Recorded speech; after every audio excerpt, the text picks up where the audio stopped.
Leemos. Si yo hablase lenguas humanas y angélicas y no tengo amor, vengo a ser como metal que resuena o címbalo que retiñe. Y si tuviese profecía y entendiese todos los misterios y toda ciencia, y si tuviese toda la fe, de tal manera que trasladase los montes, y no tengo amor, nada soy. Y si repartiese todos mis bienes para dar de comer a los pobres, y si entregase mi cuerpo para ser quemado, y no tengo amor, de nada me sirve. El amor es sufrido, es benigno. El amor no tiene envidia. El amor no es jactancioso, no se envanece. No hace nada indebido, no busca lo suyo, no se irrita, no guarda rencor, no se goza de la injusticia, mas se goza de la verdad. Todo lo sufre, todo lo cree, todo lo espera, todo lo soporta.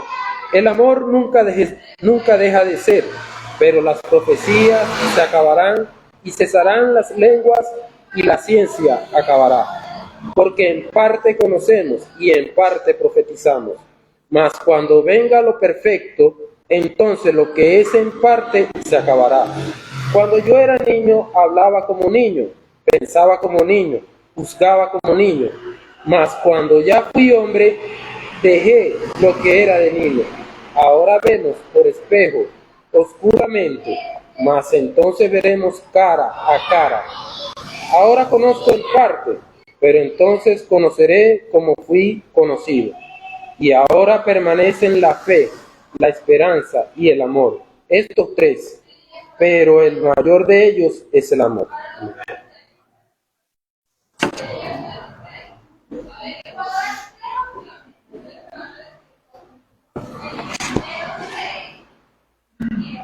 ¿Puede tomar su lugar, hermano?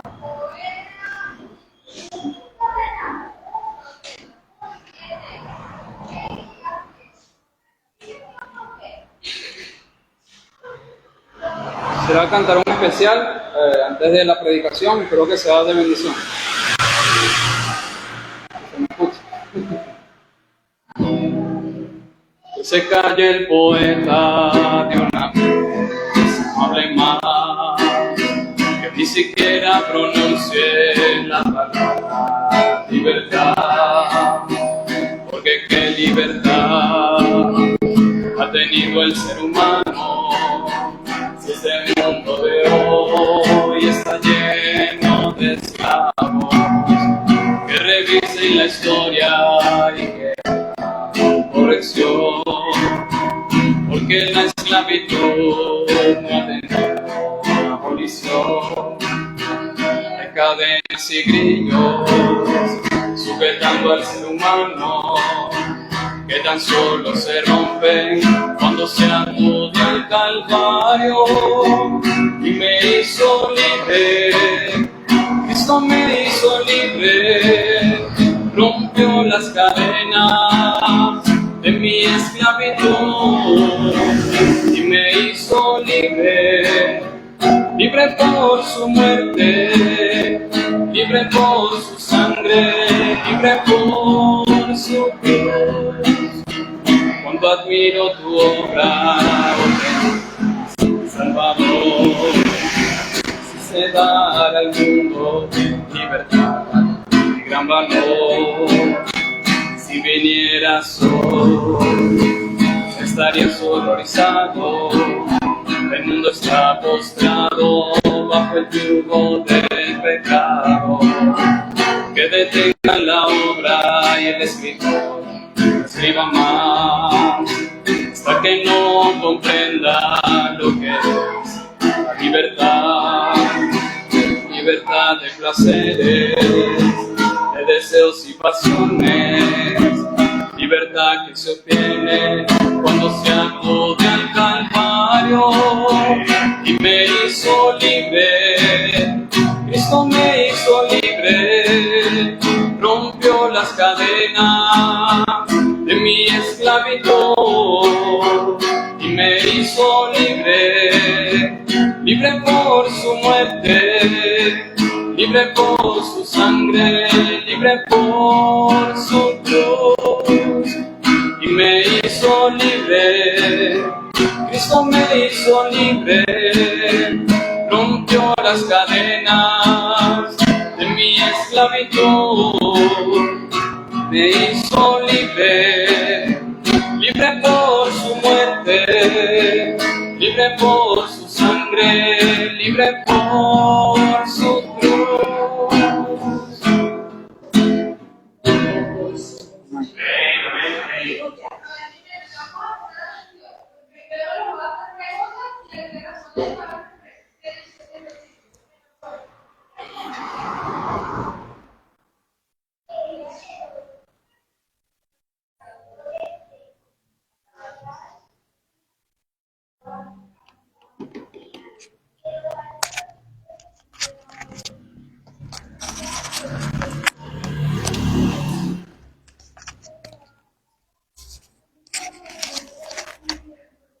Sí, ok.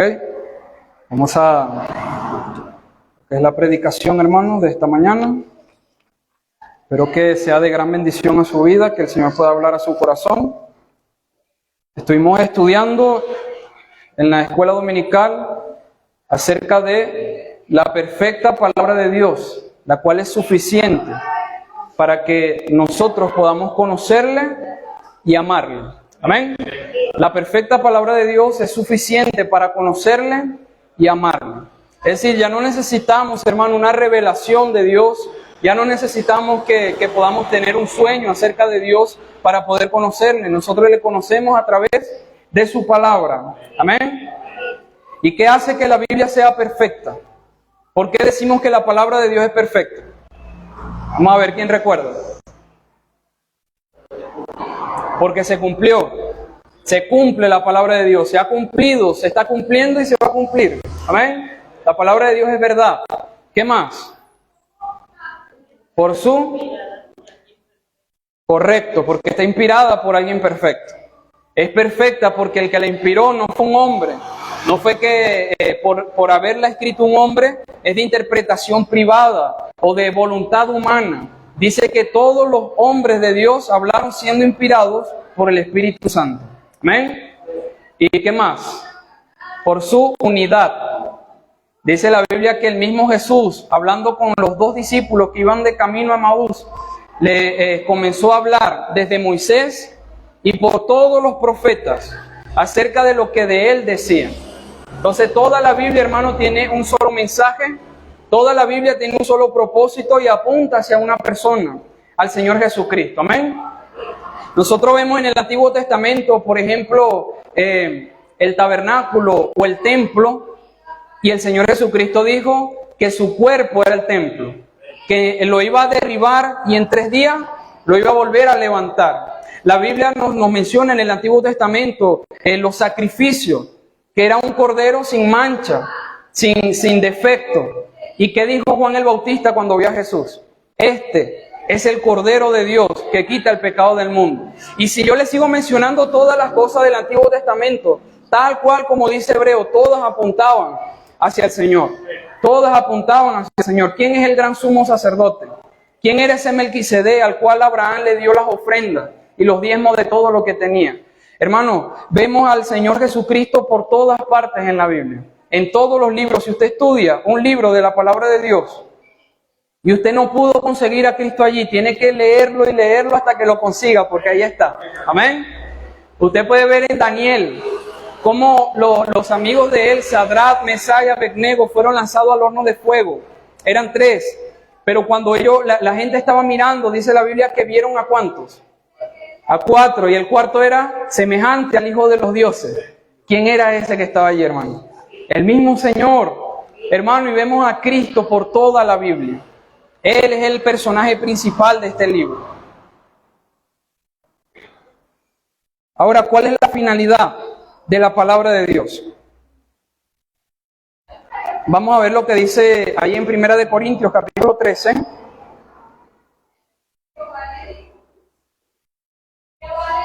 Vamos a ver si mi esposa me deja predicar. Y habla fuerte.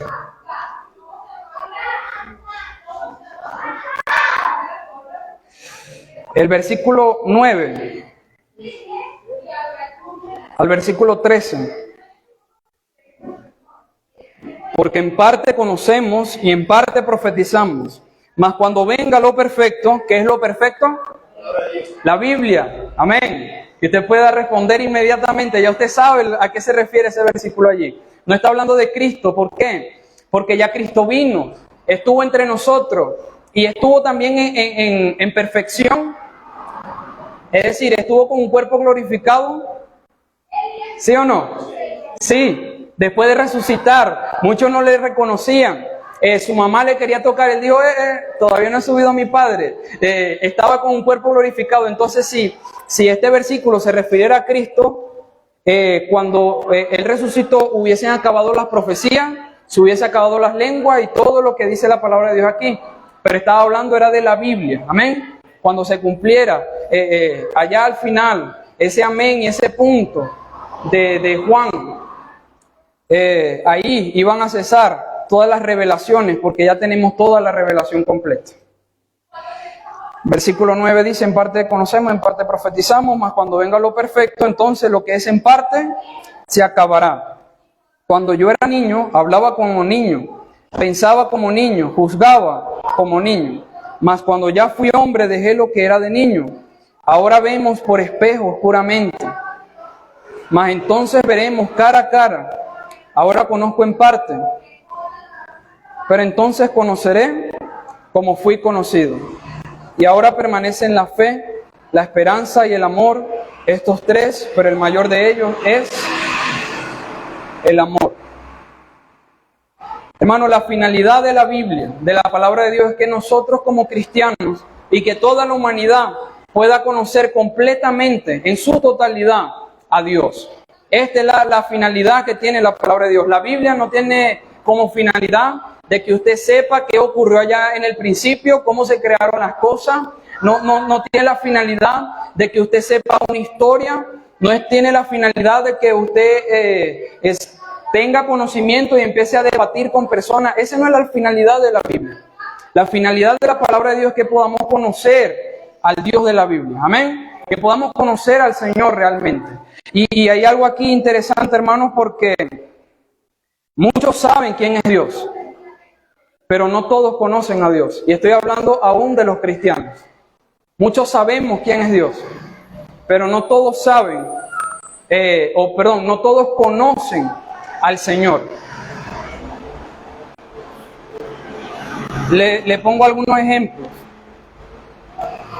Vemos a uno de los discípulos que el Señor escogió, a uno de los apóstoles, llamado Judas Iscariote, que estaba todos los días con el Señor, comía con Él, dormía donde Él dormía, andaba y veía sus milagros, escuchaba sus enseñanzas, estaba siempre con el Señor. Y dice la palabra de Dios que un día estaban comiendo todos y él dice que alguien le va a entregar. Y empezaron a preguntarse todos, ¿seré yo? ¿Seré yo? Es decir, la vida de Judas no era como nosotros pensamos que era. Era un hombre malo, no, nadie sabía que era él, que le iba a entregar. Era un cristiano normal, era un cristiano como todos los 11. Él también era igual a los demás. Tanto así, hermano, dice la Biblia que Jesús dijo, el que mete su mano en mi plato. Tan cercano era Judas al Señor, y agarró su pan y lo mojó ahí en el plato del Señor. Yo no hago eso ni con mi esposa, de meterle la mano en su plato.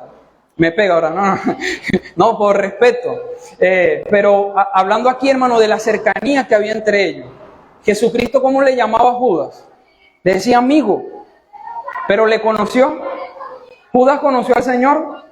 Al final, ¿qué hizo? Le entregó. No sabía quién era esa persona que estaba allí.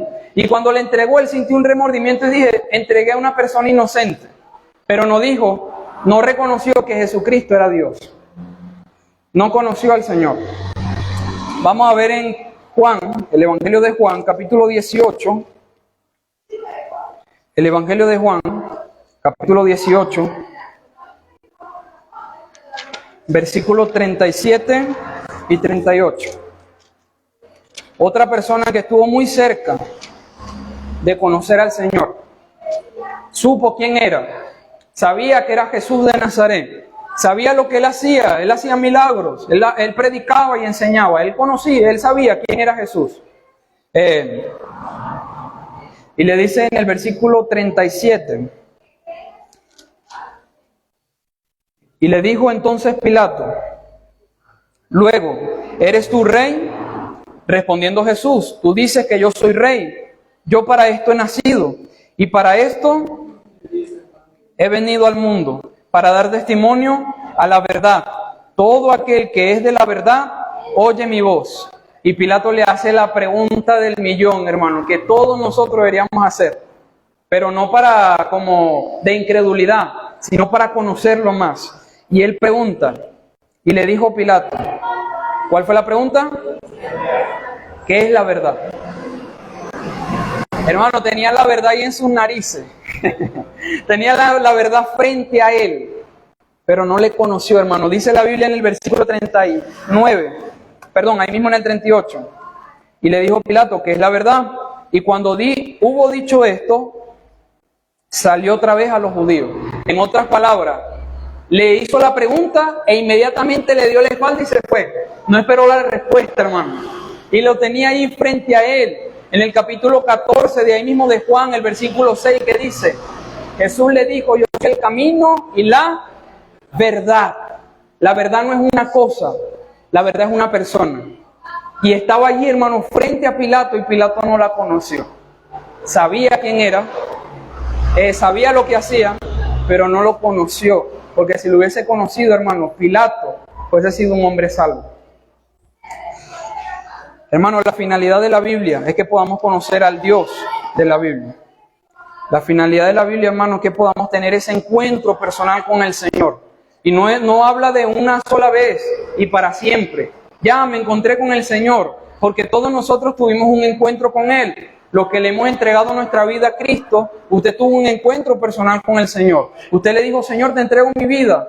Pero como cristiano, hermano, necesitamos todos los días pasar tiempo con Él, para conocerlo, para saber cuál es su plan, para saber cuál es el deseo que Él tiene conmigo, cuál es el propósito que Él tiene conmigo, cuál es la finalidad que usted tiene en esta tierra, hermano. No sé, será trabajar, reproducirme y morir. No, es algo tan vacío y tan vano eso. Hermano, nosotros estamos aquí para honrar el nombre del Señor, para glorificarlo a Él. Pero ¿cómo vamos a glorificar a Dios si no le conocemos?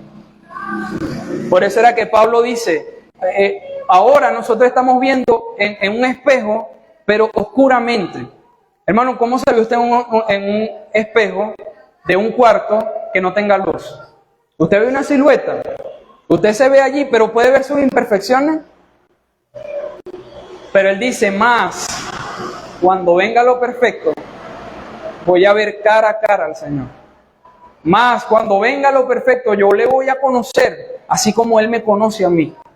Hermano, cuando tengamos la palabra de Dios y de verdad podamos buscar al Señor, va a ocurrir eso. Usted va a tener un encuentro cara a cara con el Señor. Y es a través de la Biblia, hermano. Amén. No es a través de otra persona. No es a través de otra cosa. No es que va a soñar.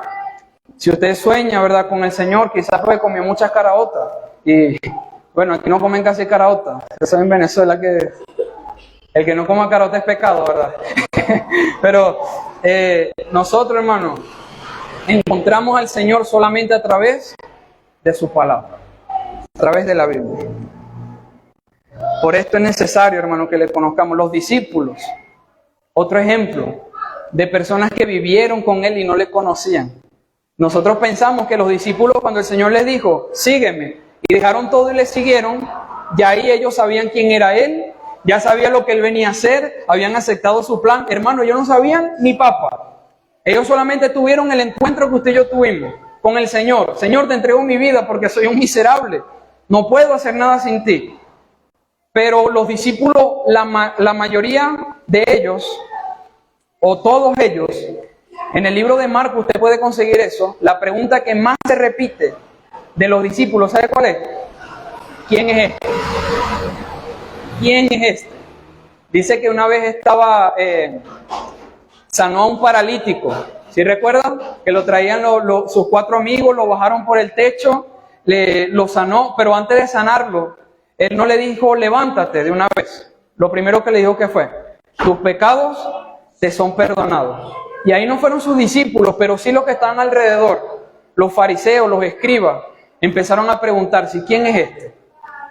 Si el único que puede perdonar pecado, ellos mismos se están dando la respuesta, hermano. 2 más 2 es 4, ¿cuánto será 2 más 2? Entonces, ellos sabían que Jesucristo ahí en ese momento se estaba haciendo Dios. Él está diciendo, yo soy Dios. Y sus discípulos, hermanos, veían esto y también quedaban atónitos.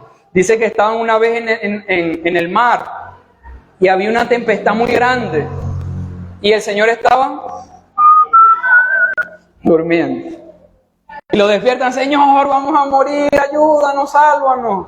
Y el Señor se levanta y le dice, hombre de poca fe, todo el tiempo ustedes. Y reprende el mar y le dice al mar, calla y enmudece. Y dice la Biblia que hubo grande bonanza, una paz completa. ¿Y cuál fue la pregunta que hicieron sus discípulos? ¿Quién es este? Que aún el mar y el viento le obedecen. Hermano, y cuando usted llega al final de Marcos, vamos allá, hermano, porque es muy fácil que yo le diga, pero usted no lo vea en la Biblia. Marcos capítulo 16. Marcos 16. Ellos comenzaron con una duda y vamos a ver cómo terminaron cuando el Señor resucitó.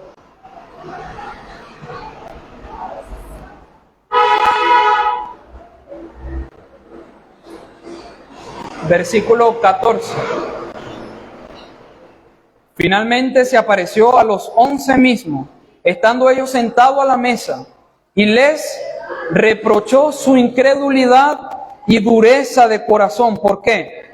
Porque no habían creído a los que le habían visto resucitado. Empezaron con una duda y terminaron con una duda. ¿Será? ¿Y quién es Él para resucitar? Hermano, necesitamos conocer al Señor. Nosotros creemos que no, yo me sé Juan 3:16. Nómbreme pastor. Necesitamos conocer al Señor, hermano. El apóstol Pablo llegó una vez a una ciudad llamada Atenas y le dijo a los atenienses, en todo veo que son muy religiosos y tienen muchos cultos y tienen muchos dioses y muchas estatuas, pero aquí tienen una que no tiene ninguna estatua, pero dice al Dios no conocido. A ese es el que yo predico. Y hermano, si Pablo viniese hoy a nuestra iglesia, ese sería el mismo mensaje. Yo les voy a predicar al Dios no conocido. Señor, yo conozco al Señor. Yo sí conozco a Dios. Hermano, no lo conocemos. Necesitamos realmente tener un encuentro personal todos los días con el Señor. El Evangelio de Juan, capítulo 5, versículo 39.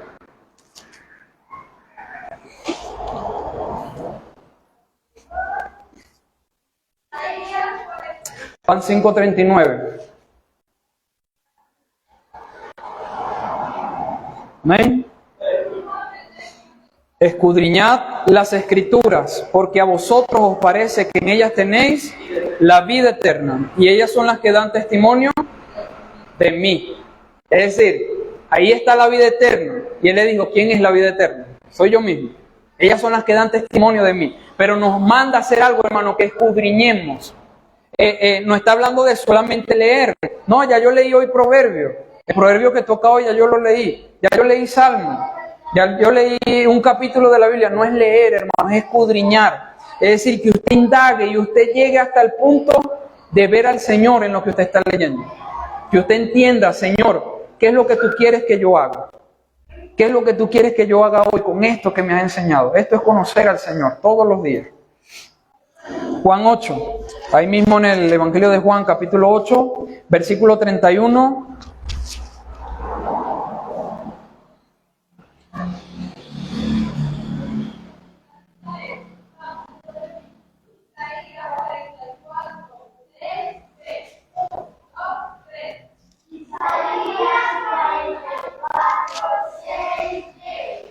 Digo entonces a los judíos que habían creído en él, si vosotros permaneciereis en mi palabra, seréis verdaderamente mis discípulos. Fíjese, está hablando de personas que creían en Jesús, pero no estaban permaneciendo en él. Porque no es solamente entregarle mi vida y ya, es que yo tengo que conocerlo todos los días. Hermano, ¿cómo usted se enamoró de su esposa? O las hermanas, ¿cómo se enamoró de su esposo? pasando tiempo con Él, conociéndolo. Bueno, y mientras lo conoció más se arrepintió. Pero no, nosotros nos enamoramos, ¿verdad? Conociendo a la persona. Yo recuerdo que cuando iba a hablar con mi esposa, a mí me gustaba durar mucho tiempo allí. El pastor ya está listo, hasta aquí. Y yo, no, pastor, un ratico más, porque quería conversar, quería saber más. Y ese deleite, hermano, que uno tiene con una persona que a uno le gusta, de la cual uno está enamorado, uno quiere pasar siempre el mayor tiempo posible con él. Y aquí dice, si vosotros permaneceres en mis palabras, seréis verdaderamente mis discípulos. Versículo 32. ¿Y qué va a pasar mientras estamos pasando tiempo con él? ¿Qué vamos a hacer? Conoceréis la verdad. Vamos a conocer la verdad. ¿Y quién es la verdad? Jesucristo mismo. Conoceréis la verdad y la verdad os hará libres. Versículo 34. Ellos dijeron libres, nosotros, si nosotros nunca hemos sido esclavos. Y Él les dice, de cierto os digo que todo aquel que hace pecado, esclavo es del pecado. Y conoceréis la verdad y la verdad os hará libre. Necesitamos conocer al Señor. Capítulo 14, versículo 6. Ahí mismo en Juan, capítulo 14, versículo 6 al 9. Amén. Juan 14, 6. Jesús le dijo, yo soy el camino y la verdad y la vida. Nadie viene al Padre sino por mí. Si me conocieses, también a mi Padre conocerías. Y desde ahora le conocéis y le habéis visto. Él hace una afirmación y viene uno de sus discípulos y le dice, Señor, una preguntita nada más. ¿Será que yo le puedo hacer una petición? Sí, ¿cuál es la petición? Muéstranos al Padre. Ay, yo me imagino al Señor, hermano, ahí. Pero te acabo de decir que ya le has visto. Te acabo de decir que si me conoces a mí, le conoces a Él. Dice el versículo 8. Felipe le dijo, Señor, muéstranos al Padre y nos basta. Jesús le dijo, tanto tiempo hace que estoy con vosotros y no me has conocido, Felipe. El que me ha visto a mí, ha visto al Padre. ¿Cómo pues dices tú, muéstranos al Padre? Hermano, esta era la lucha que tenían los discípulos. Y si el Señor estuviese con nosotros, fuera la misma. Ya conoces al Padre, Señor, y nunca lo he visto. Pero si me has visto a mí, has visto al Padre. Hermano, si nosotros le hemos entregado nuestra vida a Cristo, nosotros conocemos al Señor, pero deberíamos permanecer en esto. Que sea algo continuo, no que sea algo de un día nada más. Amén. Y esto lo vemos en Apocalipsis 3:20. Apocalipsis 3:20. Un versículo que utilizamos para evangelizar, pero cuando usted ve el contexto se refiere a una iglesia. Está hablando el Señor con gente que conocía de Cristo. Apocalipsis 3:20.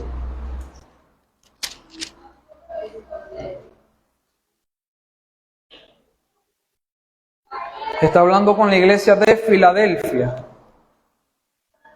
Y le dice en el versículo 20, he aquí, yo estoy a la puerta y llamo. Si alguno oye mi voz y abre la puerta, ¿qué va a hacer el Señor? Entraré a Él y cenaré con Él. Está hablando de una comunión perfecta, hermano, allí.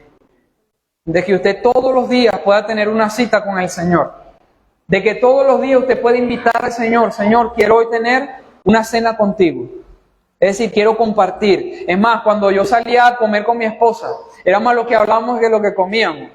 Terminamos llevándonos la comida a la casa porque era puro conversar y hablar y preguntarnos cosas. Y así mismo tiene que ser con el Señor. Esa cena que está hablando aquí es algo simbólico, pero está hablando de que usted tenga comunión con Él, de que usted empiece a preguntarle cosas. ¿Sabe cuándo fue que el Señor se sintió mejor con los discípulos?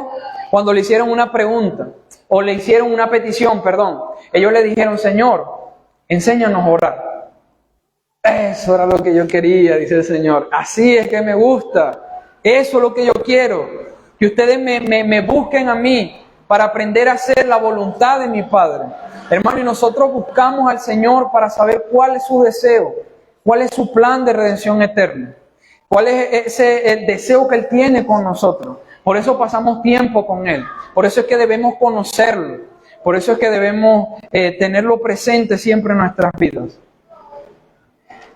Una vez, hermano, que nosotros conocemos a Dios, esto nos va a llevar a amarlo. Es imposible que una persona conozca a Cristo y no le ame. Es imposible que una persona tenga un encuentro siempre con el Señor y no se enamore de Él. Mientras usted más pase tiempo con el Señor, más va a querer pasar tiempo con Él. Mientras usted más sepa del Señor, usted más va a querer saber de Él. Mientras usted más le conozca, usted le va a amar más. Usted le va a amar más. Y ya no va a ser difícil obedecerle. Hermano, hay que salir a ganar almas. El pastor sí fastidia. ¿Por qué uno tiene que salir? ¿Por qué uno tiene que predicar? Que la gente conozca a Cristo, que el Señor ya sabe quién va a ser salvo. Hermano, es una responsabilidad de la iglesia el predicar el Evangelio. Amén. Pero esto sucede cuando yo conozco a Cristo y entiendo su plan. Yo voy a hacerlo por amor y no por obligación. Amén. Vamos a ver qué dice en Juan capítulo 8, versículo 31. Juan 8, 31. Ya leímos este versículo, pero vamos a repetirlo allí. Juan 8, 31.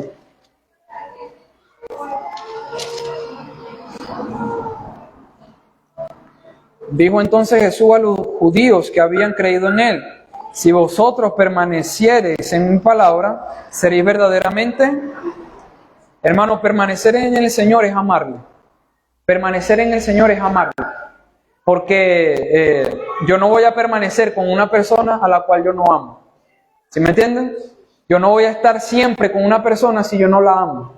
Si es una persona que yo desconozco, que yo no quiero saber nada de él, yo voy a estar siempre lo más lejos de él. Pero si yo le conozco realmente, yo permanezco en él porque le amo. Mire lo que dice el versículo 42.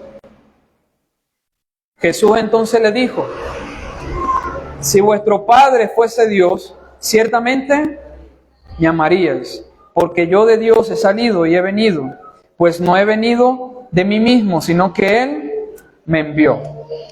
Capítulo 14, versículo 15. Evangelio de Juan, capítulo 14, versículo 15.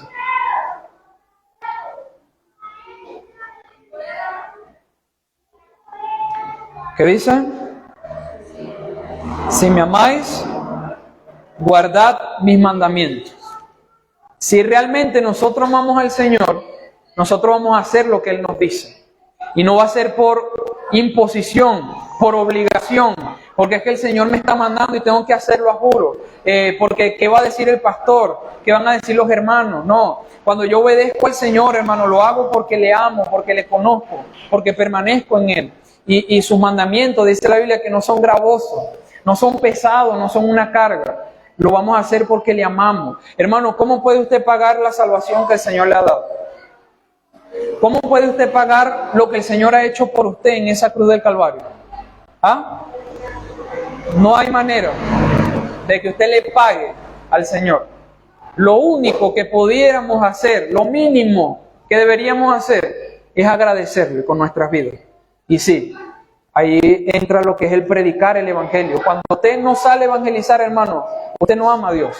No me mienta. Bueno, usted no, a mí sí me puede mentir, pero no le mienta a Dios. Si usted dice: Señor, yo te amo, pero usted no predica el Evangelio, no mienta. Dios no puede ser burlado. Cuando usted hace eso y piensa que Dios se siente alabado porque usted le dice con sus labios que le ama, la Biblia dice: este pueblo de labios me honra, pero su corazón está lejos de mí. Así es el cristiano que dice: Señor, te amo, y no predica el Evangelio. Hermano, el amor de Dios se mostró para que todos pudiesen ser salvos. Y si nosotros no somos parte de ese plan, nosotros no estamos amando al Señor, no estamos cumpliendo con sus mandamientos. Versículo 21. Mas todo esto os harán por causa de mi nombre. No, ese no era, hermano.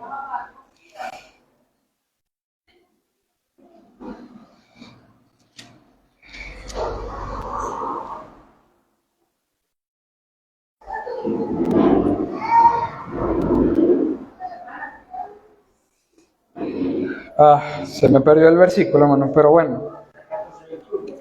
¿Sí? ¿Qué dicen? Este mismo, gracias, hermano. 14:21. El que tiene mis mandamientos y los guarda, este es el que me ama. Y el que me ama será amado por mi Padre. Y yo le amaré y me manifestaré a él. Hermano, nosotros queremos ver la gloria de Dios, ¿cierto? Nosotros queremos ver la mano de Dios en nuestras vidas. Queremos ver las bendiciones de Dios, pero no le estamos amando. ¿Cómo el Señor se va a manifestar en nosotros? ¿Cómo será que el Señor se va a glorificar en nuestras vidas si nosotros no le amamos a Él? Y la Biblia dice que amemos no solamente de palabra y de lengua, sino de hecho y en verdad. Es decir, que si usted dice que le ama, usted debe demostrar con sus hechos que de verdad le ama. Amén.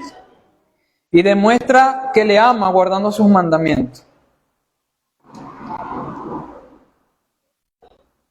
Versículo 23. Respondió Jesús y le dijo: el que me ama, mi palabra guardará, y mi Padre le amará, y vendremos a él y haremos morada con él. Ahí estará, hermano, el Señor manifestándose en nuestras vidas, glorificando su nombre en nosotros, si nosotros de verdad le amamos a Él. Este es el propósito por el cual Él dejó su palabra, para que nosotros podamos conocerle y para que podamos amarle. Vamos a ver qué dice en 2 de Timoteo 3:16 y 17.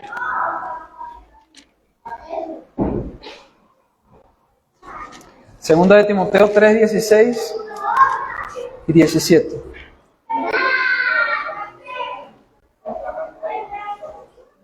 Amén. Segunda de Timoteo 3:16 y 17.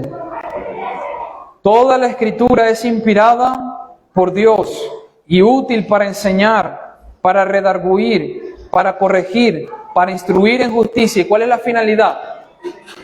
A fin de que el hombre de Dios sea perfecto, enteramente preparado para toda buena obra. La Biblia tiene como finalidad de que usted pueda conocer al Señor, amarle, guardando sus mandamientos, y usted ahí va a ser una persona perfecta. ¿Cómo así? ¿Cómo así? Que preguntan aquí, ¿verdad? ¿Cómo así? ¿Cómo puede uno alcanzar la perfección? Pues dependiendo de cuál sea el concepto que usted tenga en su mente de perfección. Perfecto para nosotros habla de algo que no tiene errores, ¿sí? Pero perfecto para Dios es algo completo, algo que ya no le hace falta nada. Cuando el Señor acabó de crear al hombre en el sexto día, dice que cada vez que iba creando las cosas y vio Dios que era bueno, pero cuando creó al hombre, dijo y vio Dios que era bueno en gran manera. Y dijo, esta obra está terminada. Fue algo completo, algo perfecto. Hermanos, cuando habla de la perfección entre nosotros, es cuando nosotros conocemos al Señor realmente y usted entiende que ya no le hace falta nada. Ya no nos hace falta nada.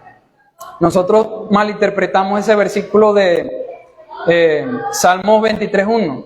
Jehová mi pastor, nada me faltará. Y usted dice, agarro esta promesa, Señor, en tu nombre, y abre la nevera. Y le hace falta los huevos, la mantequilla, la harina. Y entonces, Señor, pero si tú dijiste que nada me faltará. Ahí está diciendo que si el Señor es mi pastor, si Él está en mi corazón, si Él es mi Dios, ya no me hace falta nada. Ya yo estoy completo. Puede ser que yo no tenga comida, pero yo tengo a Cristo, lo tengo todo. Yo no tengo salud, pero yo tengo a Cristo. Y si tengo a Cristo, lo tengo todo. Quizá yo no tenga dinero, pero si yo tengo a Cristo, hermano, lo tengo todo. Soy una persona completa. Cuando usted llegue a ese punto, hermano, dice la Biblia que usted va a ser un cristiano perfecto. Es decir, un cristiano completo. Ya no le va a hacer falta nada. Y usted va a estar capacitado para hacer cualquier obra buena delante del Señor. Amén. Hermano, el Señor quiere que seamos perfectos en unidad, tanto con Dios, en esa comunión con Él, como con nuestros hermanos. Imagínense que nosotros digamos, no, ya yo soy una persona completa en Cristo, pero odio a mi hermana. No, es que ella me mira feo y no me gusta como es la hermana. Si de verdad yo soy una persona perfecta, es decir, completa en Cristo, yo voy a tener amor hacia Dios y hacia mis hermanos. Amén. Ese no fue el mandamiento que Él nos dejó. ¿Cuál es el mandamiento más grande? Amarás a Dios sobre todas las cosas. Y el segundo es semejante, dijo el Señor. Amarás a tu prójimo como a ti mismo. Pero cuando Él ya casi iba a ir a la cruz, Él dijo, yo les voy a dar uno nuevo. Yo les dije que se amaran unos a otros como ustedes mismos. Pero yo les digo ahora, ámense unos a otros como yo les he amado. Hermano, esto es más grande. Este mandamiento va más allá de amar a las personas como a mí mismo. Que yo pueda tener el amor de Cristo en mí para mostrar ese amor hacia mis hermanos. Eso es una persona perfecta, completa en el Señor. Una persona que tiene unidad con Dios y unidad con sus hermanos. Que cumple sus mandamientos. Y que está siempre guiado y controlado por el Espíritu Santo. Amén. Espero que esto pueda ser una realidad en su vida. Que usted pueda tomar la decisión, Señor, quiero conocerte. Que no nos dé pena, hermano, decir, no te conozco, Dios. Te entregué mi vida, soy salvo, pero no te conozco, no conozco tu palabra. Quiero verte, Señor, a través de tus escrituras. Pero no solamente te quiero ver, quiero obedecerte, quiero amarte. Y quiero mostrar este amor hacia mis hermanos. Amén. Padre, te damos gracias. Porque tu palabra es viva y eficaz. Porque tu palabra no cambia, Señor, así como hablaba en aquellos tiempos. Habla hoy a nosotros, a nuestras vidas. Ayúdanos, Señor, a vivir de acuerdo a como tú quieres que vivamos, Señor. Y solamente esto es posible cuando te conocemos. Hermanos, si Dios habló a su vida, que usted pueda tomar una decisión para Él. Usted no necesita arrodillarse delante de mí o hacer una señal delante de mí, pero debería hacerlo delante de Dios. Si usted quiere realmente conocer al Señor, demuéstrele que quiere hacerlo. Dígale, Señor, hoy estoy dispuesto, a partir de hoy, que yo pueda conocerte cada día más, enamorarme cada día más de ti. Y tome ahí, hermano, una decisión, póngase de pie, arrodíllese, no sé lo que usted quiera hacer, hermano, pero ore, clame a Dios. Necesitamos, hermano, tener una generación que cause un avivamiento en nuestros tiempos, así como había un avivamiento en los tiempos de la iglesia primitiva. Como veíamos avivamientos allá en Estados Unidos, en México. Hermano, en Colombia también el Señor puede hacer un avivamiento. Pero cuando nosotros le conozcamos, es necesario que usted pueda conocerle a Él. Padre, Señor, te damos gracias. Gracias, Señor, por darnos el privilegio de poder ser salvos. Gracias, Señor, por el privilegio de poder entregarte nuestras vidas y que usted pueda hacernos sus hijos. Ayúdanos, mi Dios, a poder conocerte cada día más. Ayúdanos a entregarnos cada día más a ti, Señor, a consagrar nuestras vidas cada día más a ti. Que podamos utilizar esa herramienta tan necesaria que usted nos ha dejado, que es su palabra, Señor, la cual es perfecta. Y puede hacer que nosotros podamos ser perfectos, completos delante de ti. Que no necesitemos más nada si lo tenemos a usted, Señor. Ayúdanos, llévanos con bien a nuestros hogares, que podamos cumplir, Señor, lo que hemos escuchado. En nombre de Jesús, amén.